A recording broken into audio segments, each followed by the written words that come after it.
Okay, the first one here is we see Boulder Gates Alliance. I'm not sure how sought after this is. Honestly, I don't know. Maybe it really is sought after, but this one's like 99 bucks. So maybe if someone could like post on YouTube whether that's accurate or not. But I doubt it. I completely doubt it. But maybe, who knows, right? Shining of the Holy Ark. I guess it was kind of a rarity when it came out.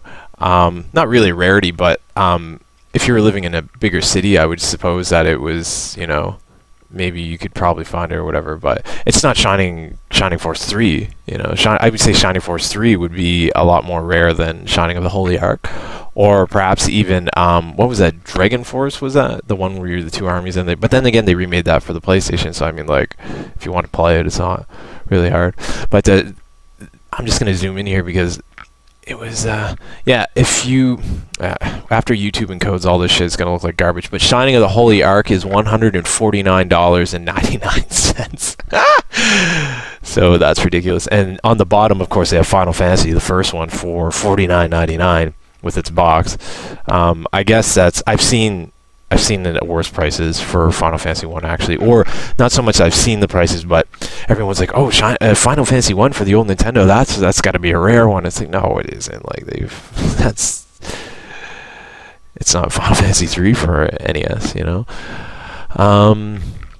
next one, Mega Man 4, without the box, just in its cartridge, $79.99, 80 bucks for Mega Man 4. So, I don't know what sucker's going to buy this for $79.99. If that was you, I'm sorry. I don't mean to call you a sucker or anything, but like out of the box, no manual, no saran wrap, no sticker, whatever, $79.99. You could basically, on eBay now, I'm pretty sure you could buy all 6 for like $100, I think. 4, definitely not super rare, I would assume.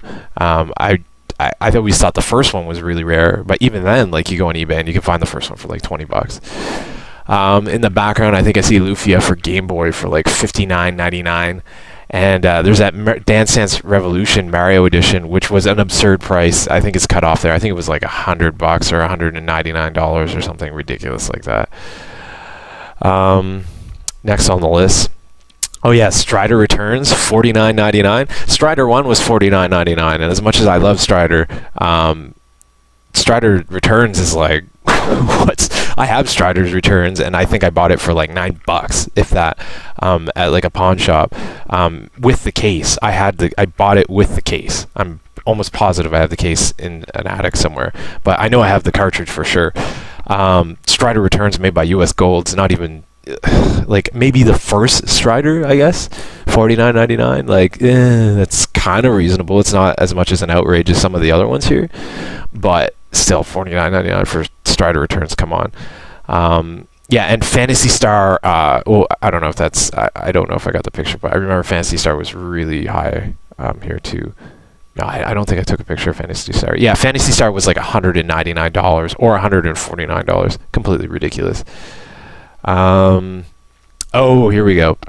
Fighter Maker for PlayStation, by Agetech. I don't know if you ever played Fighter Maker, but it's one of these games where I remember when I rented it and I played it, and it took a really, really long time to make your guy, but it was cool. It was cool making your own guy. It took up like a whole memory card from what I remember. But the game itself to fight like really sucked. It was like a really shitty fighting game. So you would sit there and make your fighter like all day, and then you go to play them in this like fighting game, and it would completely blow.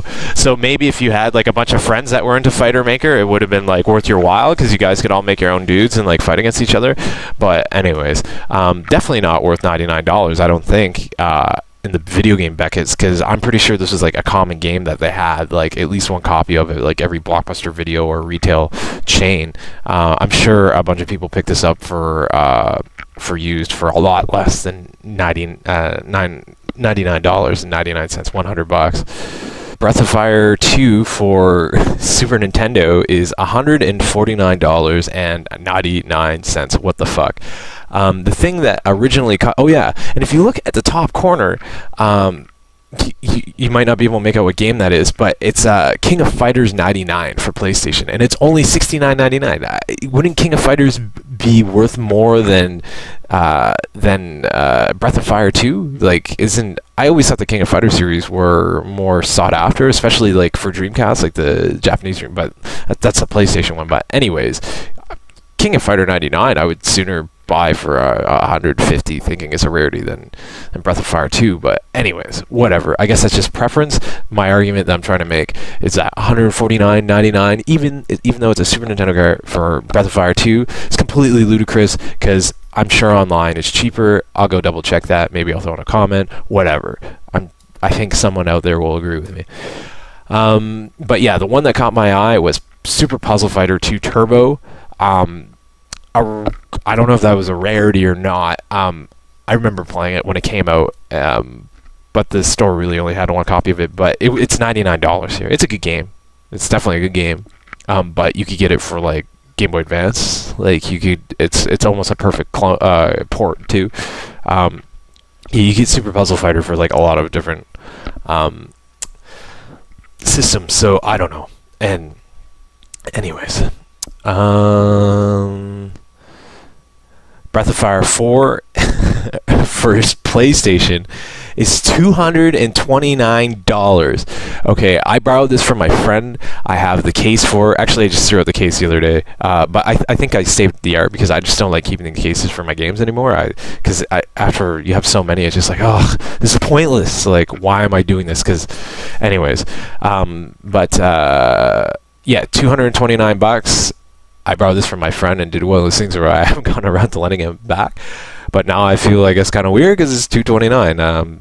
If you guys want to buy this copy that I borrowed from my friend, I'm sure he'll sell it to you for $230. It's cracked case. Looks like it's kind of... I think there's even tape on the instruction manual. I think the cover's ripped off the instruction manual. If you... maybe I could post a high res. No, I won't do that. Whatever. Just... I think you can see it. Fear Factor... on the right, or not, I don't remember if it's called Fear Factor, but it was that 3D game that was kind of like Parasite Evil kind of thing or whatever. It was a really cool concept, like the cel-shaded one or whatever. I think that was something absurd, like $99 or $149 or whatever. Maybe I could see that as a rarity, but then again, I'm pretty sure that they made a lot of that. That was like one of the last generations of PlayStation 1 games, as I remember. Yeah, and then there's Legacy of Kain, Omen, or Blood Omen or whatever. That was a cool game. These are all good games. But anyways, he's selling this one for $99.99, $100 for Legacy of Kain. I don't know, man. Like I said, I'm not sure if they're following that Game Beckett book, but definitely these are all used too. Like these aren't like mint condition, so I don't know. What I think is happening is I think that this shop is getting like the big titles, knowing that like game connoisseurs like would know better, but sort of like the average gamer who's playing like the Wii Wii Store and like all these like Xbox Lives or whatever, and kind of rediscovering the games are going like, oh, Breath of Fire, of course that's a classic, whereas like they don't realize that they made X amount of copies of it. You know, there's definitely a lot of other games at this shop. They had a lot of rarities that I was like, I can't believe you're selling this game for a Sega Saturn for only like $19.